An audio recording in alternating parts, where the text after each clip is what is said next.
Hello everyone, welcome to Eklavya study point. मैं हूं सचिन। आज मैं आप सभी को क्लास 11th पॉलिटिकल साइंस से आपका लास्ट चैप्टर है chapter 10 the philosophy of the constitution. New video है 2024-25 के लिए। इजी एक्सप्लेनेशन आपको करवाने वाला हूं और आप सभी को फ्री पीडीएफ नोट्स भी दे दिए जाएंगे।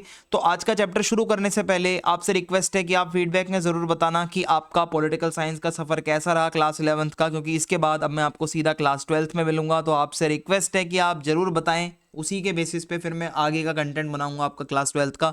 तो चलिए वीडियो को आगे बढ़ाते हैं। अगर कोई क्वेरी होती है तो आप इंस्टा पे मैसेज कर सकते हैं, यूज़र नेम आपके सामने है। और अगर आपको हमारे फ्री पीडीएफ नोट्स डाउनलोड करने हो तो उसके लिए आप हमारा टेलीग्राम ग्रुप ज्वाइन करें, जो कि है क्लास 11 ESP। यहाँ पे आपको सारे PDF notes time to time मिलते रहेंगे।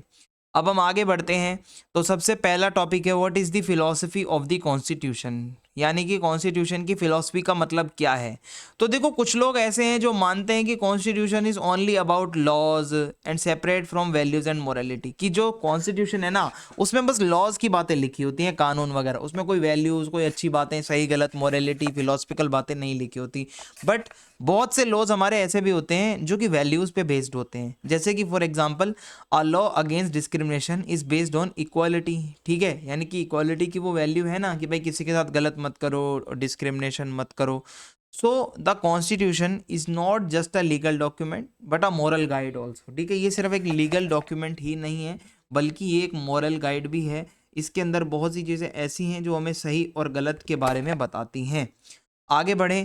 Understanding the constitution through political philosophy. अब मैं पॉलिटिकल फिलोसफी की तरफ आपको लेके चलता हूं। तो देखो, to fully understand the constitution we need to, अगर आपको सही से कॉन्स्टिट्यूशन को समझना है तो सबसे पहले आपको इसके कुछ की कॉन्सेप्ट्स को समझना पड़ता है, जैसे कि राइट्स है, डेमोक्रेसी है, सिटीजनशिप है, माइनॉरिटी है। ये सारी बातें कॉन्स्टिट्यूशन में दी होती हैं। फिर आपको कॉन्स्टिट्यूशन का विजन क्या है, कि like what kind of society does it aim to create, वो कॉन्स्टिट्यूशन कैसी सोसाइटी बनाना चाहता है, कि वो रूल्स और वो लॉज से क्या बनाना चाहता है। And study the making of the constitution. फिर आपको कॉन्स्टिट्यूशन को और अच्छे से समझना है तो आप देखो, जिस टाइम पे कॉन्स्टिट्यूशन बनाया जा रहा था, जो डिबेट होती थी, जो नेता लोग आपस में बात करते थे जब उसको फ्रेम करते समय, वो आपको समझना है कि क्यों कुछ लिमिटेड चीज़ों को उसमें चुना गया, कुछ वैल्यूज को उसमें डाला गया, तब आपको अच्छे से समझ में आएगा। Do all constitution have a philosophy. जैसे इंडियन कॉन्स्टिट्यूशन तो फिलोसफिकल भी है नेचर में, लाइक उसमें सही गलत, मोरालिटी, वैल्यूज हैं।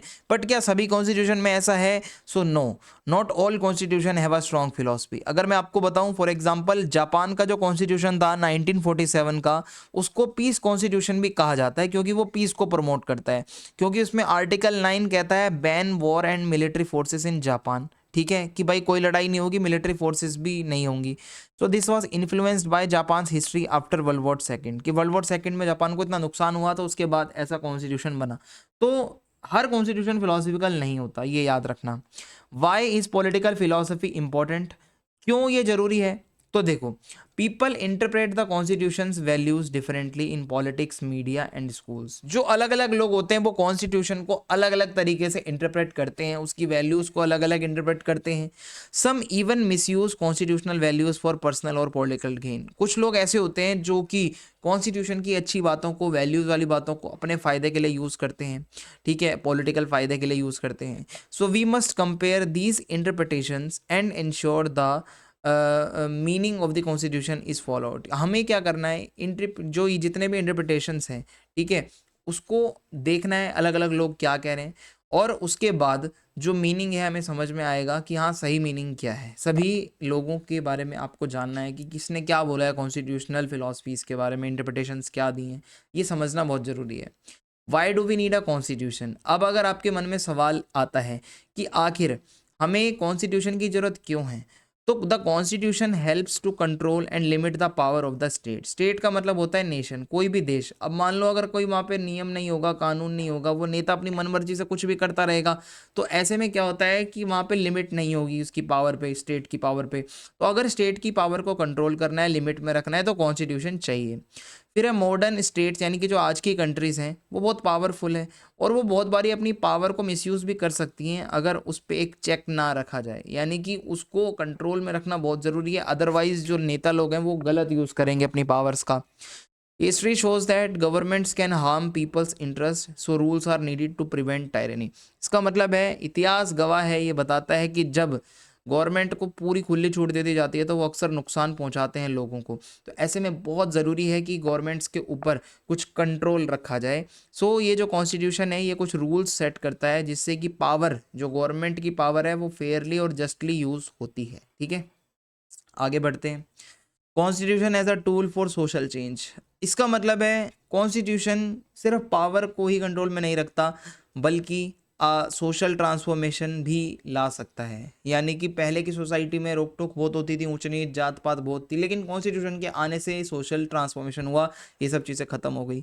और कॉन्स्टिट्यूशन हमें एक डेमोक्रेटिक तरीके बताता है कि सोसाइटी में आप पीसफुली कैसे रह सकते हो। ठीक है, और जो लोग ऐसे थे, जो देश ऐसे थे जो कॉलोनाइज थे, ठीक है, जो लोग अंग्रेज़ों के कंट्रोल में थे, तो ऐसे में कॉन्स्टिट्यूशन तो उनके लिए सेल्फ रूल और इंडिपेंडेंस का प्रतीक है ना, एक तरीके से सिंबल है कि हाँ भाई हमारा खुद का कॉन्स्टिट्यूशन है, हम खुद को रूल कर रहे हैं, हम इंडिपेंडेंट नेशन हैं। तो ये बहुत ज़रूरी है। Constitution as a means to empower the weak, होता क्या है कि पहले के समय में earlier constitution were seen only as a tools to restrict rulers power. पहले के समय में कॉन्स्टिट्यूशन बनाने का मकसद ही यही होता था, बस रूलर ज़्यादा पावरफुल ना हो जाए, उसको कंट्रोल करना है। बट नाउ ये अप्रोच चेंज हुई है। कॉन्स्टिट्यूशन अब यहाँ पे जो वीकर सेक्शंस हैं, जो गरीब लोग हैं, उनको भी एम्पावर करता है सोसाइटी में, और उनको भी कुछ ऐसे राइट्स देता है, स्पेशल राइट्स, कुछ अपॉर्चुनिटीज़ देता है जो लोग हिस्टोरिकली बहुत डिप्राइव्ड थे। लाइक इंडिया का कॉन्स्टिट्यूशन SC ST कैटेगरी के लोगों को, वीमेन को बहुत ज़्यादा अलग से भी एक ट्रीटमेंट देता है। ठीक है, what is the political philosophy of our constitution. अब अगर हम अपने कॉन्स्टिट्यूशन की बात करें, so the Indian constitution does not follow just one ideology. हमारा कॉन्स्टिट्यूशन किसी एक आइडियोलॉजी को फॉलो नहीं करता। हमारा कॉन्स्टिट्यूशन लिबरल भी है, लाइक इंडिविजुअल फ्रीडम है, सभी को आप कुछ भी कर सकते हो। डेमोक्रेटिक भी है हमारा कॉन्स्टिट्यूशन, लाइक लोगों का पार्टिसिपेशन बहुत ज़्यादा होता है, जब भी तो वो नेता जो होते हैं हमारे में से कोई बनता है। इगैलिटेरियन है, यानी कि हमारा कॉन्स्टिट्यूशन इक्वालिटी की बात करता है, कोई ऐसा सेलिब्रिटी है तो उसको अलग ट्रीटमेंट, आम लोगों को अलग ट्रीटमेंट, ऐसा नहीं होता। हमारा सेक्युलरिज्म भी है भाई इसमें कॉन्स्टिट्यूशन के अंदर दिया हुआ कि जितने भी इंडिया में रिलीजन्स होंगे उन सभी को इक्वल समझा जाएगा। फेडरलिज्म भी है कि जो पावर है वो डिवाइड हो जाएगी सेंट्रल गवर्नमेंट और स्टेट गवर्नमेंट्स के बीच में। और इंक्लूसिव भी है हमारा कॉन्स्टिट्यूशन कि भाई सभी लोगों को साथ लेके चलना है। जो वीकर सेक्शंस हैं, जो SC ST कैटेगरी लोग हैं, जो माइनॉरिटीज़ हैं, जो ट्राइबल लोग हैं, उन सभी को साथ लेके आगे बढ़ना है। ये हमारी बातें इसमें बताई जाती हैं। और फिर आते हैं हम इंडिविजुअल फ्रीडम के ऊपर। तो फ्रीडम ऑफ एक्सप्रेशन का मतलब है आप अपनी बात रख पाओ, और डेमोक्रेसी के लिए ये बहुत ज़रूरी है कि आप अपनी बातें रखो। राजा राम मोहन रॉय जो एक सोशल वर्कर थे, उन्होंने बहुत लड़ाई लड़ी है भाई फ्रीडम ऑफ प्रेस के लिए, क्योंकि पहले क्या होता था, प्रेस यानी कि जो मीडिया है उसके ऊपर बैन बहुत होता था। तो इन्होंने बहुत लड़ाई लड़ी है 19वीं सेंचुरी में। फिर रोलेक्ट एक्ट आया था, ठीक है, एक टाइम पे, अगर आपको याद हो, जलियांवाला बाग हत्याकांड, तो उस टाइम पे बेसिक फ्रीडम छीन ली थी लोगों की। तो ऐसे में होता क्या है कि बहुत ज़रूरी है फ्रीडम का होना। तो हमारा कॉन्स्टिट्यूशन ये चीज़ इंश्योर करता है कि आपको राइट है पूरा पूरा फ्री स्पीच, आप बोल सकते हो, और आपके कोई भी ऐसे आर्बिट्ररी अरेस्ट, बेमतलब कि आपको अरेस्ट नहीं कर सकता। इसके अलावा फ्रीडम ऑफ कॉन्साइंस यानी कि बिलीफ एंड रिलीजन, आपके जो फेथ हैं, आप जिसमें विश्वास रखते हो, आप जिस भी धर्म को मानना चाहते हो आप मान सकते हो, वो आपकी इंडिविजुअल फ्रीडम है जो आपको कॉन्स्टिट्यूशन प्रोवाइड करता है। फिर सोशल जस्टिस की बात आती है। हमारा जो इंडियन कॉन्स्टिट्यूशन है वो लिबरल तो है, बट थोड़ा सा वेस्टर्न लिबरलिज्म से अलग है, क्योंकि हम थोड़ा थोड़ा सोशलिज्म का एलिमेंट भी लेके चलते हैं। वेस्टर्न कंट्रीज़ का लिबरलिज्म है वो तो सिर्फ इंडिविजुअल्स के ऊपर फोकस करता है, बट हमारा इंडिया का जो आप कह सकते हो लिबरलिज्म है वो थोड़ा अलग है, वो सोशल जस्टिस से जुड़ा हुआ है। जैसे कि हमारे यहाँ पे SC और ST कैटेगरी के लोगों के लिए रिजर्वेशन होती है, ठीक है, सिर्फ इक्वालिटी देने से कुछ नहीं होता, उनको स्पेशल सपोर्ट भी देनी पड़ती है। इसके अलावा लेजिस्लेचर्स में, गवर्नमेंट जॉब्स में ये SC ST कैटेगरी के लोगों के लिए जो मतलब कुछ सीट्स को रिजर्व किया जाता है ताकि इन लोगों की मदद हो सके। तो हमारे यहाँ सोशल जस्टिस का भी प्रोविज़न है। फिर है respect for diversity and minority rights. हमारा कॉन्स्टिट्यूशन डाइवर्सिटी के ऊपर बहुत ज़्यादा फोकस करता है। हमारी कंट्री में अलग अलग रिलीजन, अलग अलग लैंग्वेजेस, अलग अलग कल्चर्स के लोग रहते हैं। तो यहाँ पे होता क्या है, हमारे यहाँ पे माइनॉरिटी भी हैं, ठीक है, तो कॉन्स्टिट्यूशन इस चीज़ को इंश्योर करता है कि एक तो सभी कम्युनिटीज़ इक्वल रिस्पेक्ट एक दूसरे को करें और सभी के साथ कॉन्स्टिट्यूशन में इक्वली वो सब लिखा हो ट्रीटमेंट। कम्युनिटी बेस्ड राइट्स भी हैं। हमारे यहाँ पे कुछ ऐसी कम्युनिटीज़ हैं जो कि माइनॉरिटी हैं, जो कुछ रिलीजियस ग्रुप्स हैं जो अपने खुद के स्कूल अपने कॉलेजेस चला सकती हैं। जैसे दिल्ली के अंदर एक कॉलेज है सेंट स्टीफेंस कॉलेज, तो वो क्रिश्चियन माइनॉरिटी का कॉलेज है, वो अपने हिसाब से वहाँ पे सब कुछ पढ़ा सकते हैं। सो गवर्नमेंट मदद भी करती है, ठीक है, जो रिलीजियस एजुकेशनल इंस्टीट्यूशंस होते हैं उनको, कि इस तरीके से हमारा कॉन्स्टिट्यूशन मदद भी करता है इन लोगों की।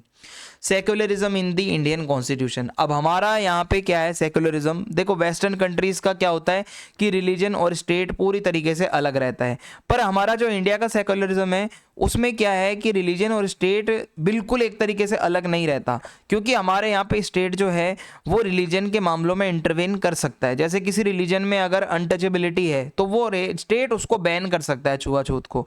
इसके अलावा हमारा यहाँ पे जो स्टेट है वो कुछ रिलीजियस ग्रुप्स को सपोर्ट भी करता है, जो हमारी सरकारें हैं, जैसे कि माइनॉरिटी स्कूल्स को, माइनॉरिटी कॉलेजेस को फंड देना। तो गवर्नमेंट कहीं ना कहीं इंटरवीन कर रही है, जो कि वेस्टर्न कंट्रीज में नहीं होता।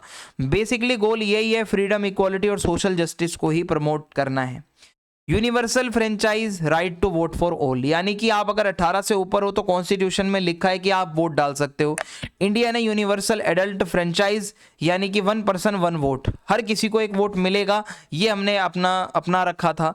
So this was a big achievement because बहुत लोग मानते थे कि इंडिया में जो सोशल हायरार्की है, जो लोग जातियों में बटे हुए हैं, वहाँ कभी डेमोक्रेसी नहीं आ पाएगी, but democracy I. Even in western countries women and working class, उनको तो मतलब वोटिंग का राइट बहुत बाद में मिला है, लेकिन इंडिया में मिल गया आज़ाद होते ही। Early support for universal franchise हुआ क्या, 1895 में कॉन्स्टिट्यूशन ऑफ इंडिया बिल आया, जो पहला अनऑफिशियल ड्राफ्ट था एक कॉन्स्टिट्यूशन बनाने का, और उसमें एक प्रोविज़न लिखा था कि वोटिंग राइट सभी को होंगे। फिर मोतीलाल नेहरू रिपोर्ट आती है 1928 में, जहां बोला गया जितने भी मैन और विमेन हैं 21 साल से ऊपर हैं, पहले 21 साल एज होती थी, ये 18 बाद में करिए, तो जो 21 से प्लस है उनको वोटिंग का राइट होगा। ये बहुत ज़्यादा इंपॉर्टेंट है, क्योंकि डेमोक्रेसी पॉसिबल हो अच्छे तरीके से, भाई सभी को एक राइट हो अपनी आवाज़ रखने का, अपना हक सबको मिले, भाई वोटिंग का राइट सभी का है। फेडरलिज्म इन इंडिया, यानी कि यूएस का फेडरलिज्म थोड़ा अलग है, वहाँ पे क्या है सभी स्टेट्स को इक्वली ट्रीट किया जाता है, बट इंडिया का फेडरलिज्म थोड़ा अलग है। इंडिया कभी कभी कुछ स्टेट्स को स्पेशल पावर भी दे देता है उनकी ज़रूरतों के अकॉर्डिंग। फॉर एग्जांपल आर्टिकल 371 में कुछ स्टेट्स को स्पेशल स्टेटस दिया गया है, जैसे नागालैंड है, उसको आर्टिकल 371A के तहत उसके कुछ लोकल लॉज हैं, उसके कुछ ऐसे कस्टम्स हैं जिनकी प्रोटेक्शन दी जाती है, उनको कुछ स्पेशल राइट्स हैं। नॉर्थ ईस्ट के और कुछ और भी स्टेट्स हैं जिनके पास कुछ स्पेशल पावर है जो बाकी नॉर्मल स्टेट्स के पास नहीं है। सो इंडिया का फेडरलिज्म बहुत यूनिक है। यहाँ पे सेंट्रल गवर्नमेंट जो है वो बहुत स्ट्रॉन्ग होती है, बट स्टेट गवर्नमेंट के पास भी पावर होती है। इसके अलावा हमारे यहाँ पे क्या है कि जितनी भी लैंग्वेजेस बोली जाती हैं उन सभी को रिकॉग्नाइज किया गया है, और हमारा कॉन्स्टिट्यूशन यही चाहता है कि कल्चरल डाइवर्सिटी को प्रमोट करना, जो अलग अलग कल्चर के लोग रहते हैं वो इसी तरीके से अच्छे से रहें। नेशनल आइडेंटिटी एंड यूनिटी, जो हमारा इंडियन कॉन्स्टिट्यूशन है वो अपने देश की एकता, रीजनल और कल्चरल डाइवर्सिटी को बैलेंस करना चाहता है, ठीक है। और हमारे यहाँ पे कोई भी सेपरेट रिलीजियस इलेक्टोरेट नहीं होती, यानी कि हिंदुओं के लिए अलग से एक एरिया होगा, वहाँ बस हिंदू चुनाव लड़ेंगे, हिंदू वोट डालेंगे, ऐसा नहीं होता। लेकिन ब्रिटिशर्स ने ऐसा करवाया था। इससे क्या होता है, हमारा नेशनल इंटीग्रेशन खतरे में आ सकता है। तो सरदार पटेल जी मानते थे कि इंडिया के अंदर एक कम्युनिटी ही है, वो है इंडियंस, और हम सभी के लिए एक साथ ही वोट होंगे। ऐसा नहीं है मुस्लिम लोग अलग वोट लड़ेंगे, हम अलग लड़ेंगे। और हमारा कॉन्स्टिट्यूशन चाहता है कि हम भाईचारे के साथ रहें, यूनिटी के साथ रहें, हार्मनी और इक्वालिटी हो सभी सिटीजन्स के बीच में। और हमारे इंडियन कॉन्स्टिट्यूशन के कुछ क्रिटिसिज्म भी हैं, कुछ बुराइयां भी हैं। कुछ लोग मानते हैं ये बहुत लार्ज और कॉम्प्लेक्स है, बहुत बड़ा है, बहुत डिटेल्ड है, सारे टॉपिक्स बहुत ज़्यादा हैं, ठीक है। फॉर एग्जांपल कुछ टॉपिक्स तो मिसिंग है, जैसे इलेक्शन कमीशंस, ठीक है। आप अगर देखो some say it is too detailed and includes many topics not found in other constitution, जैसे कि बाकी के कॉन्स्टिट्यूशन में ये टॉपिक नहीं होते। Election commission, civil services rules are part of the constitution, ये कॉन्स्टिट्यूशन में है, जबकि कई देशों में ये उसका पार्ट नहीं होते। इसके अलावा है अनरिप्रेजेंटेटिव फॉर्मेशन। हुआ क्या था, कॉन्स्टिट्यूएंट असेंबली जो है वो कुछ ही लोगों ने मिलकर बनाई थी, ठीक है, उसमें कोई सभी को नहीं शामिल किया गया था। डिबेट्स होती थी, अलग अलग लोगों की सुनी जाती थी, बट फिर भी वहाँ पे जो वो लोग बैठ के बना रहे थे ना, वो कुछ लिमिटेड लोग ही थे। बोरोड फ्रॉम वेस्टर्न कॉन्स्टिट्यूशन, कुछ लोग मानते हैं इंडिया का कॉन्स्टिट्यूशन तो यार दूसरे कॉन्स्टिट्यूशंस की कॉपी है, वहाँ से उठा लिया, यहाँ से ये उठा लिया, वहाँ से ये उठा लिया, तो मिक्स आइडियाज़ हैं इसमें, इंडियन वैल्यूज़ के साथ वेस्टर्न आइडियाज़ मिला दिए और एक यूनिक मॉडल बना दिया। ठीक है, तो कुछ लोग मानते हैं ये गलत है। कंक्लूजन अगर मैं आपको बताऊं तो इंडिया का कॉन्स्टिट्यूशन पूरा परफेक्ट तो नहीं है, बट हाँ इसकी कोर फिलोसफी तो बहुत स्ट्रॉन्ग है और ये चाहता है कि हमारे देश में डेमोक्रेसी बनी रहे, सभी को वोटिंग राइट रहे, फेडरलिज्म रहे, यानी कि स्ट्रॉन्ग सेंटर पावर हो बट स्टेट के पास भी राइट हो, डाइवर्सिटी जो इंडिया की है, जो लोग माइनॉरिटी में हो, चाहे लोग मेजोरिटी में हो, चाहे ग्रुप्स हो, उन सभी के राइट्स की प्रोटेक्शन हो, हमारे देश में यूनिटी रहे, सिटीजनशिप एक ही रहे, रिलीजियस डिवीजन ना हो, धर्म के नाम पर मत कटो बटो। तो यही है कि भाई मॉडर्न आइडियाज़ और इंडिया के ट्रेडिशंस को साथ लेके एक अच्छा कॉन्स्टिट्यूशन अपने को बनाना है। तो इसी के साथ वीडियो एंड। वीडियो पसंद आई चैनल सब्सक्राइब करें, वीडियो लाइक करें, फीडबैक लिखें और दोस्तों के साथ शेयर करें। जय हिंद, जय भारत।